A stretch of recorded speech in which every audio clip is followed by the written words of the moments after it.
हरियाणा चुनाव में विनेश फोगाट की राजनीतिक पारी कैसे साबित हो सकती है गेम चेंजर। विनेश फोगाट ने हाल ही में शंभू बॉर्डर पर प्रदर्शनकारियों जींद और रोहतक में खाप पंचायत नेताओं से मुलाकात की।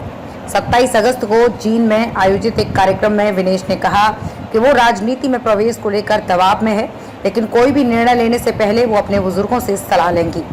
हरियाणा में 2024 के विधानसभा चुनाव की तारीख करीब है और ऐसे कई महत्वपूर्ण मुद्दे हैं जो इस दौरान चुनाव के माहौल पर तो असर डालेंगे ही, साथ ही चुनाव परिणाम के लिए भी गेम चेंजर साबित हो सकते हैं।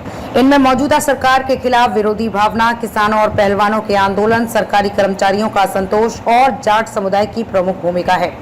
इन मुद्दों के बीच अटकलें हैं कि पहलवान विनेश फोगाट भी इस चुनाव से राजनीति अखाड़े में उतर सकती हैं और इस समय ये बात खास तौर पर सभी का ध्यान अपनी ओर से खींच रही है। ऐसा माना जा रहा है कि अगर विनेश राजनीति में उतरती हैं तो ये कदम ब्रजभूषण शरण सिंह विवाद को फिर से उभार सकता है, जिसे हाल ही में संपन्न हुए लोकसभा चुनावों में विपक्षी पार्टियों ने जोर शोर से उठाया था। विनेश फोगाट का राजनीति में प्रवेश।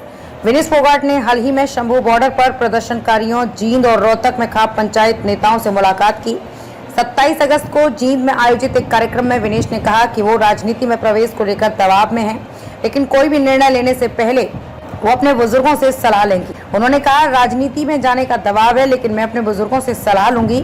जब मेरा मन साफ होगा तब मैं सोचूंगी कि क्या करना है, क्योंकि मैं अभी भी गहरे सदमे में हूँ।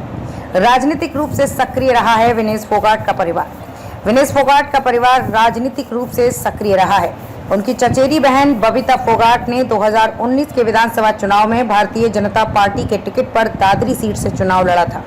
हालांकि विनेश का राजनीति में झुकाव कांग्रेस की ओर रहा है। चचेरी बहनों के बीच राजनीतिक मतभेद भी उभरकर सामने आए हैं। सोशल मीडिया पर बबीता और उनके पति ने अप्रत्यक्ष रूप से विनेश पर निशाना साधा, जिससे दोनों के बीच की दरारें और स्पष्ट हो गई। हरियाणा में दिख सकता है विनेश वर्सेस बबीता। दिलचस्प बात यह है कि जहां राज्य के कई पहलवानों ने ओलंपिक के दौरान विनेश फोगाट के लिए प्रचार किया, वहीं दोनों बहनें एक साथ नहीं दिखी, सिवाय कांग्रेस को निशाना बनाने के मामले में।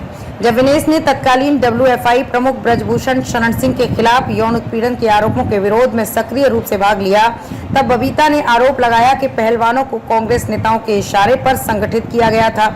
ऐसा माना जाता है कि विनेश कांग्रेस की ओर झुकी हुई थी। सूत्रों का कहना है कि अगर विनेश चुनाव लड़ने का फैसला करती हैं तो उन्हें दादरी विधानसभा क्षेत्र से बबीता के खिलाफ खड़ा किया जा सकता है, जहां बबीता ने 2019 में चुनाव लड़ा था। ब्रजभूषण मुद्दे को पहलवानों विपक्षी दलों ने रखा है जिंदा। पहलवानों और विपक्षी दलों ने ब्रजभूषण शरण सिंह विवाद को जीवित रखा है।